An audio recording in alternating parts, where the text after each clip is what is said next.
Hello అండి. మా వాడిని కూరగాయలు తెమ్మంటే వంకాయలు, బెండకాయలు, బీరకాయలు లేదంటే బీరకాయలు, వంకాయలు, బెండకాయలు తిప్పి తెచ్చినయే తెస్తున్నారు వారం రోజుల నుంచి.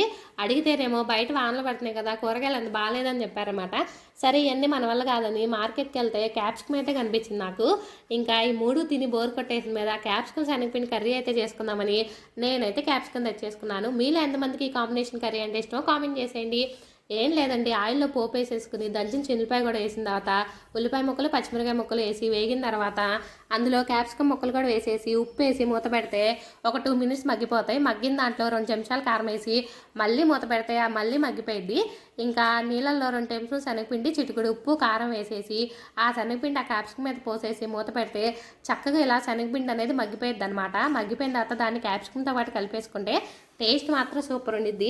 ఇంకొక క్యాప్సికమ్ అయితే ఏం సరిపోయి చెప్పండి. అందుకని నేనైతే పప్పు కూడా చేసుకున్నాను. దాంట్లో కాంబినేషన్ కూడా సూపర్ ఉంటుంది. ఇంతకీ మీ